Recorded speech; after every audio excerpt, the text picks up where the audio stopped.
I believe it's recording. Okay, very good. Um, so to start off, hi, I'm Hava.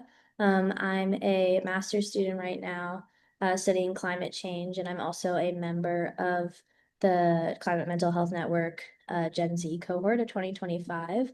And I'm so excited to be here with you, Jen. If you'd like to maybe introduce yourself. Sure. My name is Jen. I'm 77 and an elder working with on climate change and just really happy to be dialoguing with you. I don't know if you want me to give you a little of my history or would that be I would love a little of your history. okay? Well, I grew up in Spokane, Washington, which is in eastern Washington, and there I swam in the lakes of northern Idaho and just was, my dad took me on walks in the woods and walks in the Cascades. So I grew up very connected to nature, and I feel deeply gratitude for that beautiful childhood. And then for the last 55 years, I have been co-creating communities of belonging, co-creating community building. And the first time was in 1970, which was the first Earth Day ever, 55 years ago. I worked with others to start the environmental community. It was the first living learning program on the campus. Men and women living on the same floor of the dorm. We invited faculty to come in and live with us with their families. We created curriculum across the disciplines, and we studied the environment. We started the first recycling program on the campus, and it was just people really knew then that community, being in community, co-creating together was so important. The next bit of time, I was kind of radically fighting for peace until I met Thich Nhat Hanh, and he said, we need to grow peace within. And the way to do that is to build community. So that was another beautiful message about building community. I then worked at City College of San Francisco for 40 years. It's the largest community college in the world. It's over 100,000 students.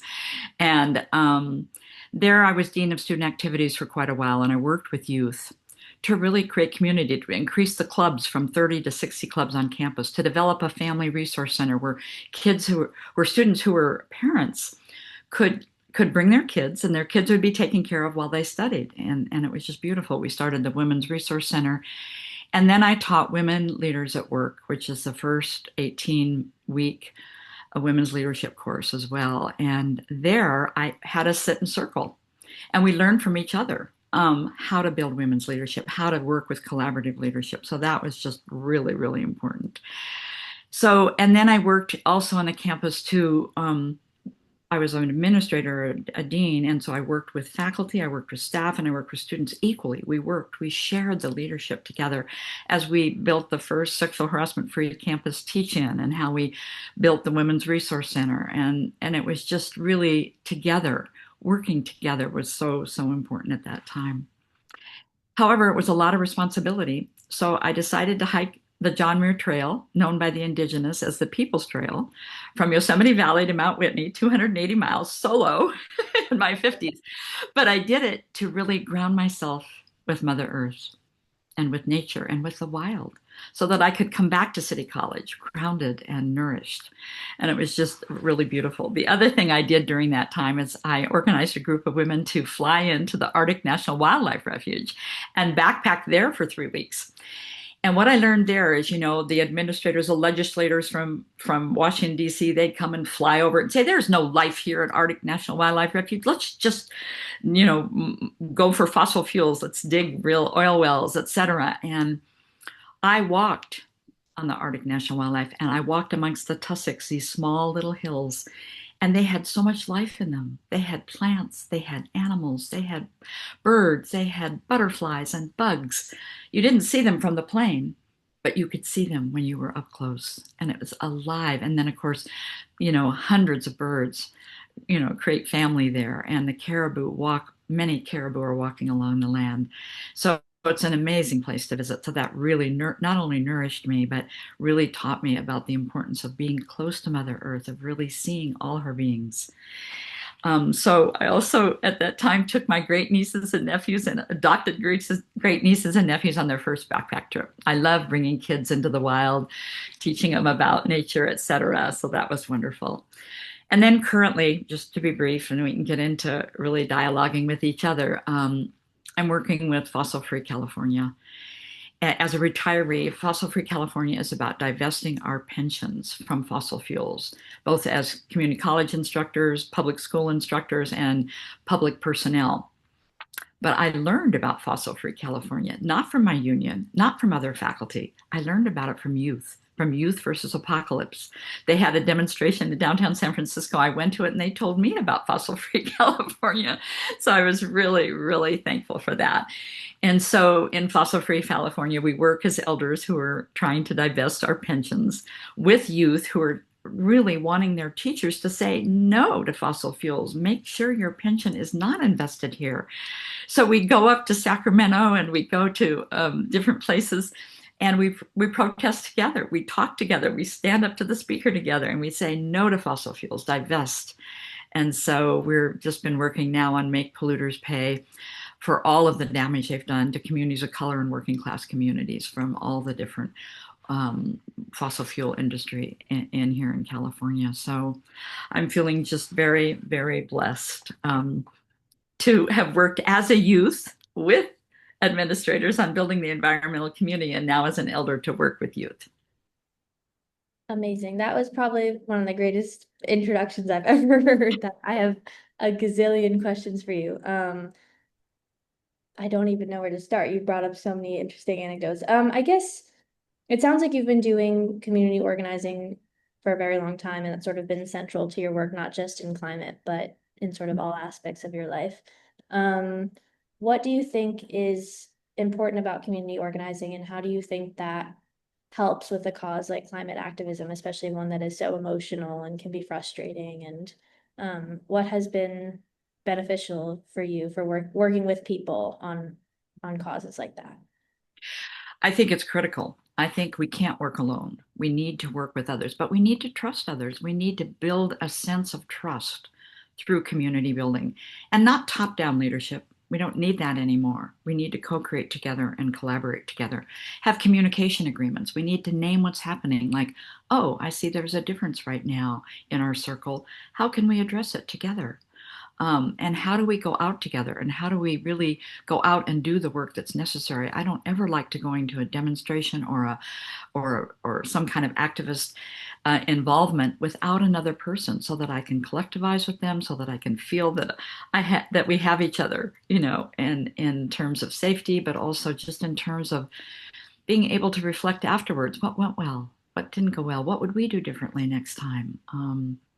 So I think that's one.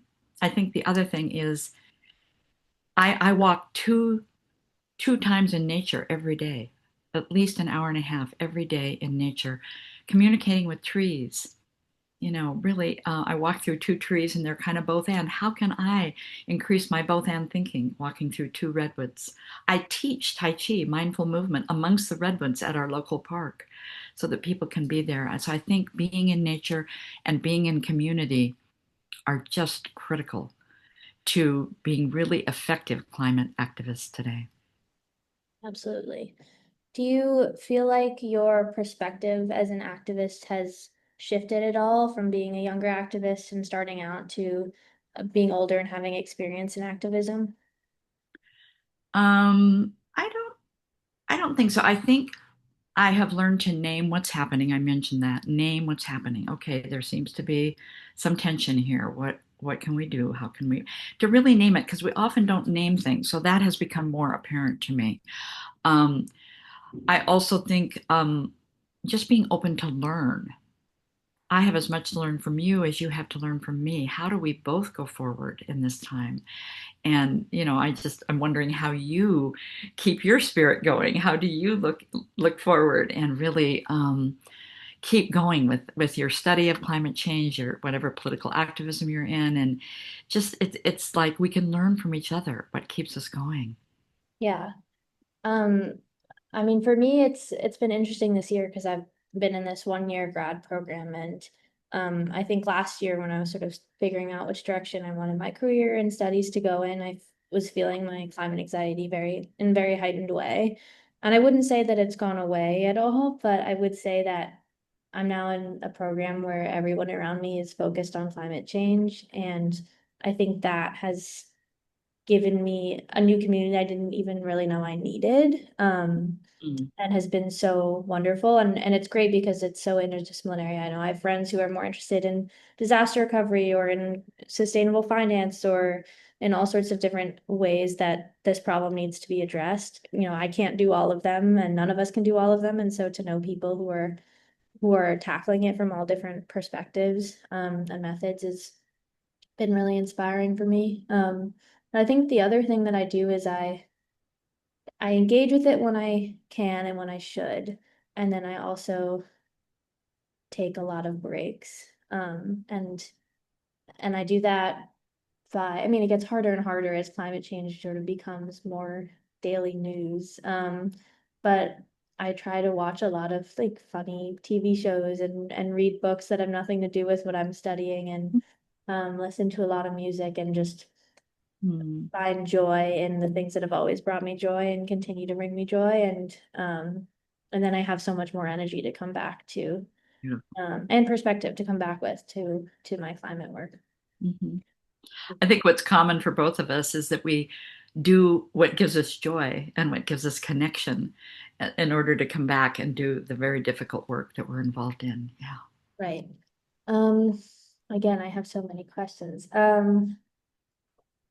Has has there been an experience where you felt like you've had like a strong activist mentor or a moment that felt like you learned a lot from participating in a specific action or movement that you'd Mm. like to share? Well, one of my mentors has been Thich Nhat Hanh. I think I mentioned him, but when I was fighting for political justice and social justice, he reminded me to really, ground in that and not to just be fighting, but to develop that peace within. So I think the kind of transformation that needs to happen is how do we develop that within? And I've also learned from Joanna Macy. She's been one of my mentors. She's a dear friend of mine and she passed recently, but she really encouraged two haiku, which I love. What is I sit in the lap of beloved Mother Earth. She's breathing through me. And then the other one is we are earth is us, go forth knowing, not knowing, with steady, bold heart. Mm.